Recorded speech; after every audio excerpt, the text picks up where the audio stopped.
Um novo visual de mapas, fórmulas financeiras e uso de ferramentas externas no Power BI? Confira essa e outras novidades no vídeo de hoje.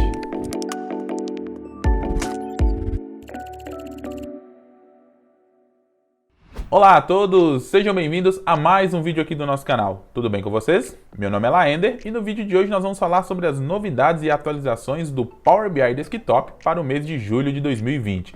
E nós vamos começar com aquela novidade que, na minha opinião, foi a mais interessante: a possibilidade de criar mapas utilizando um novo visual, o Azure Maps. Lembrando que esta é uma atualização ainda em fase beta, então você precisa habilitá-la no seu Power BI. Eu vou aqui para a minha tela e nós vamos começar habilitando os recursos que nós precisamos para o vídeo de hoje. Eu vou clicar aqui no menu Arquivo, Opções e Configurações e depois nós vamos clicar novamente em Opções. Agora nós vamos clicar no menu de Recursos de Visualização e aqui nós vamos habilitar algumas opções que serão necessárias para este vídeo. O Azure Map Visual e também o Armazenar Conjunto de Dados usando o formato de metadados aprimorado. Com essas opções marcadas, nós vamos clicar em OK. Como eu já fiz isso, ele ainda não pediu para eu reiniciar o meu Power BI, mas quando você habilitar pela primeira vez, você terá que fechar e abrir o Power BI novamente.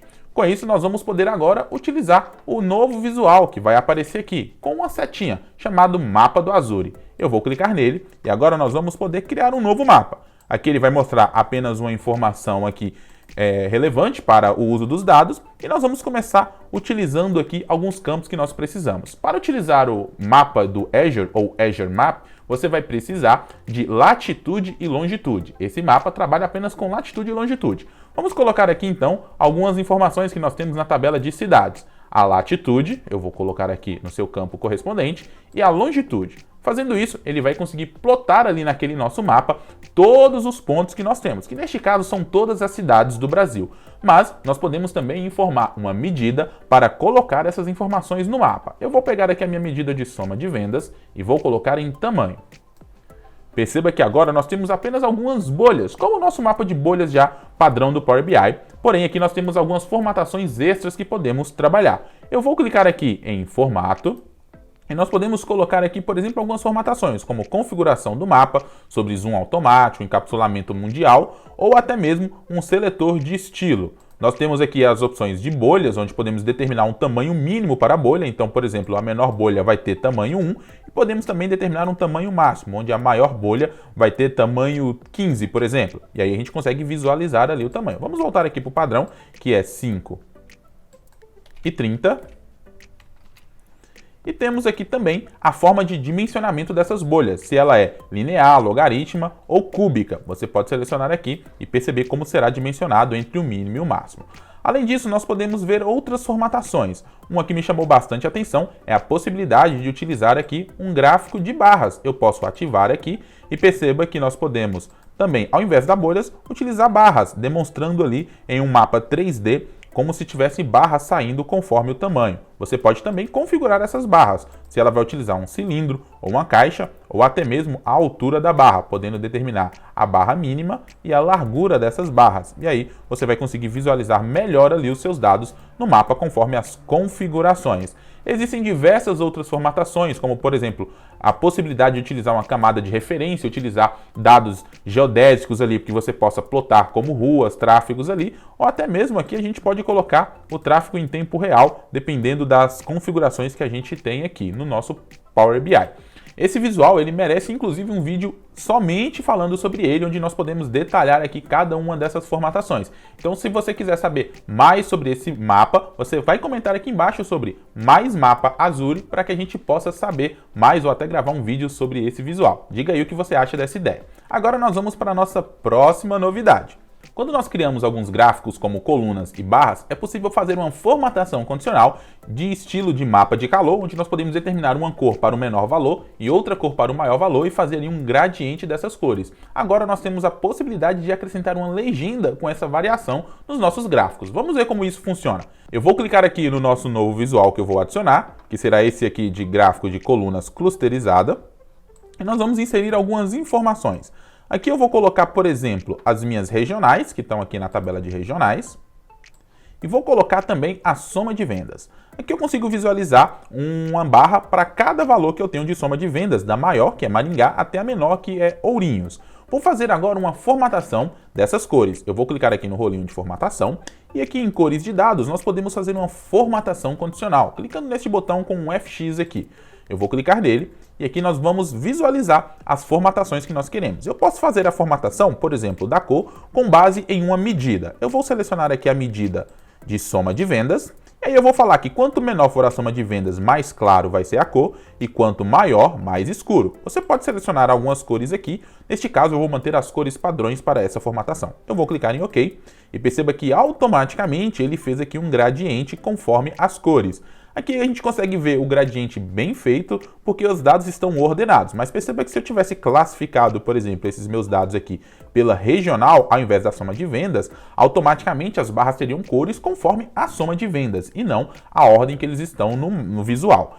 Agora, nós podemos colocar uma legenda. Eu vou habilitar aqui a legenda e perceba que automaticamente o Power BI vai gerar para a gente uma legenda aqui com esta variação de cores. E esse recurso é muito interessante para que você possa identificar mais facilmente ali qual é o intervalo que ele está utilizando para fazer essa variação de cores. A próxima novidade que nós vamos falar é sobre as novas funções financeiras da linguagem DAX. Isso mesmo, a Microsoft implementou aí 51 funções financeiras dentro do DAX que você pode utilizá-las, semelhante às funções financeiras que nós temos lá no Microsoft Excel. Vamos ver alguma aplicação aqui. Mas antes, eu vou deixar aqui na descrição do vídeo um link onde você pode acompanhar todas as 51 fórmulas financeiras que você pode aplicar no DAX dentro do Power BI. Eu vou criar aqui uma nova página e nós vamos fazer aqui uma fórmula para retornar uma variação de valor futuro, como se a gente estivesse fazendo uma simulação. Eu vou criar aqui uma nova medida, clicando com o botão direito na minha tabela de medidas, nova medida. Vamos chamar essa nossa nova função de valor futuro. Nós vamos utilizar aqui a função FV, que seria aí um acrônimo de Future Value, ou valor futuro. Essa função, ela calcula o valor futuro conforme os parâmetros que nós vamos passar. Neste caso, temos 3 parâmetros obrigatórios. A taxa, eu vou colocar aqui simulando como 1%, então vou digitar 0,01. Vou pressionar vírgula e agora eu vou informar o número de períodos. Imagina que queremos fazer uma aplicação de R$2.000 durante 12 meses a uma taxa de 1%. Então o número de períodos será 12. Agora nós vamos colocar o montante que nós vamos fazer esse aporte. Como será um aporte, esse valor tem que estar negativo. Vamos colocar aqui menos 2.000. Vou fechar parênteses e vou dar um Enter. Com esta função, nós vamos conseguir agora visualizar, por exemplo, em um cartão, esta nossa simulação de valor futuro. Então perceba que investindo R$2.000 num período de 12 meses a uma taxa de 1%, nós vamos obter aí um pouco mais de R$25.000. Porém, vamos fazer um pouco melhor. Vamos fazer aqui um simulador para o valor futuro. Então nós temos 3 argumentos e nós vamos criar 3 parâmetros, um para cada um deles. Eu vou começar aqui inserindo um novo parâmetro, clicando em modelagem, novo parâmetro. Agora vamos começar criando o parâmetro da taxa. Eu vou digitar aqui taxa. E aqui nós vamos informar qual é o tipo de dados. Como a taxa é um valor decimal, já que é em percentual, eu vou colocar número decimal e o intervalo que eu quero permitir. Eu quero permitir de 0 a 5%. Então, vou digitar o mínimo 0, o máximo 0,05, já que equivale a 5%. O nosso incremento será de 1 em 1%. Então, vamos digitar aqui 0,01.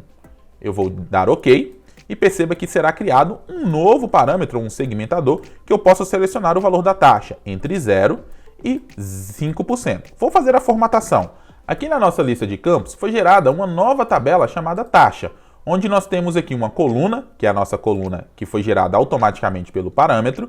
Nós vamos clicar sobre ela e fazer a formatação aqui para percentual e vamos colocar aqui 0 casas decimais, já que nós não temos aqui valores decimais para os percentuais. Então vai de 0% a 5%.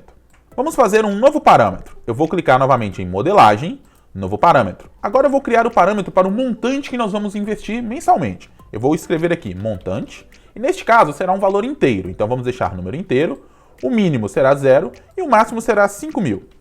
Aqui eu quero incrementar de 100 em R$100. Então vamos deixar aqui 100 como incremento e vamos clicar em OK.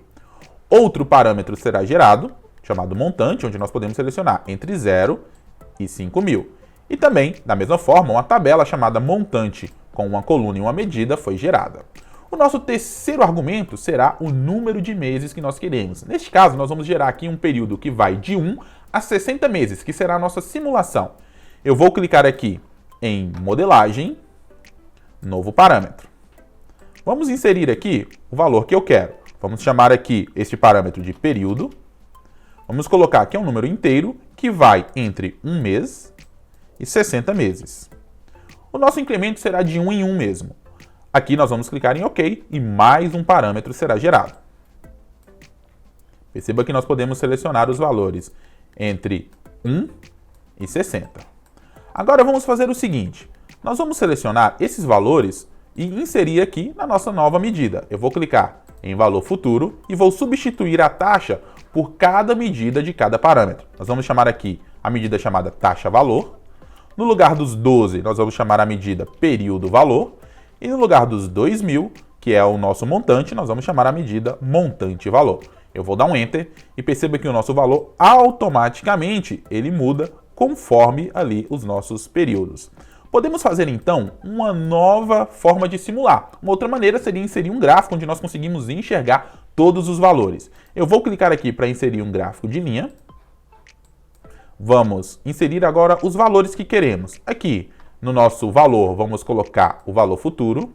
E aqui no nosso eixo nós vamos plotar os meses, ou seja, o período. Então eu vou pegar lá na minha tabela de período e vou colocar aqui o eixo período. E eu consigo ver aqui então os valores plotados. Como aqui nós temos um filtro que mostra o valor do período, nós não queremos que esse filtro influencie esse gráfico aqui. Então eu vou mudar a sua interação. Eu vou clicar aqui neste visual, que é o nosso segmentador. Vou clicar agora em formato, editar interações e vou falar que eu não quero que este visual interaja com esse. Então vou clicar aqui nesse ícone de nenhum e aí a gente vai conseguir visualizar aqui agora todos os meses e não apenas o mês selecionado aqui.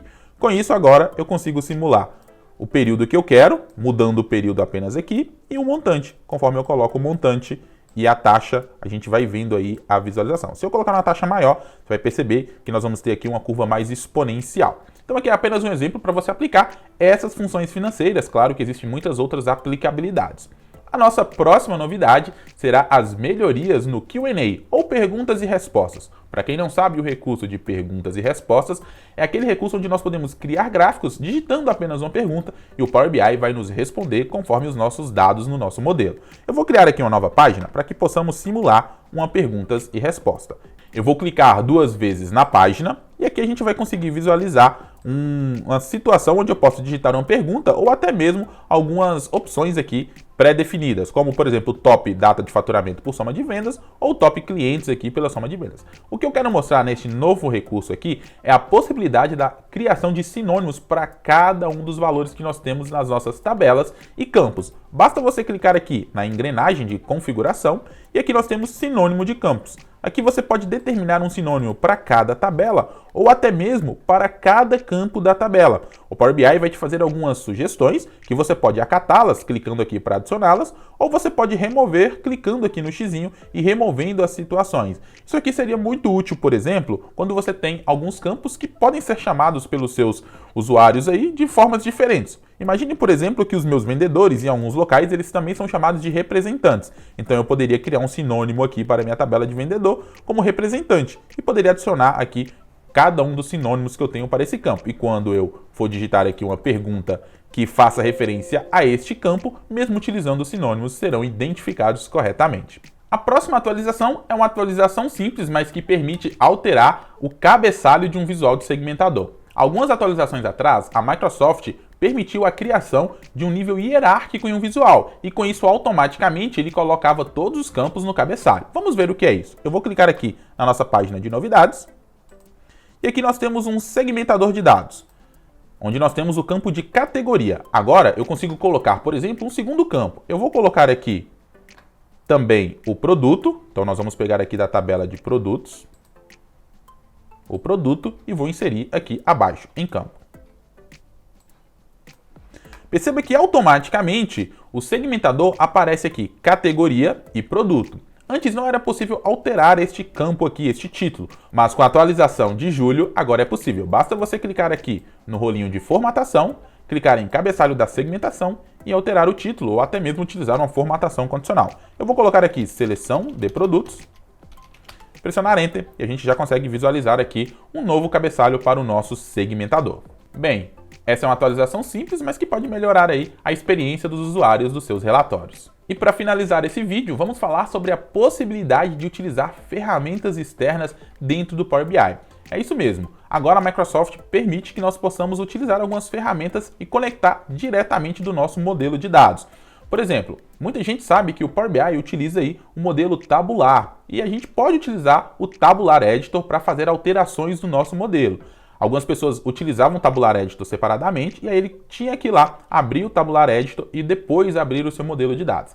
Agora com o Power BI, a gente consegue utilizar essas ferramentas desde que elas sejam instaladas no seu computador. Por exemplo, aqui eu já tenho instalado 3 ferramentas externas que estão compatíveis com o meu modelo de dados.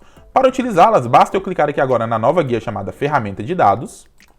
E aqui nós temos as 3 ferramentas, que é a ALM Toolkit, o DAX Studio, que também é muito famoso, e o Tabular Editor. Aqui nós não vamos falar detalhadamente sobre cada uma delas, pois cada ferramenta dessa merece, inclusive, uma playlist exclusiva para elas. Mas, para exemplificar melhor o que seria isso, basta você clicar aqui na ferramenta e o seu modelo será conectado automaticamente. Eu vou clicar aqui em Tabular Editor, ele abriu aqui na minha tela secundária, eu vou trazer para cá.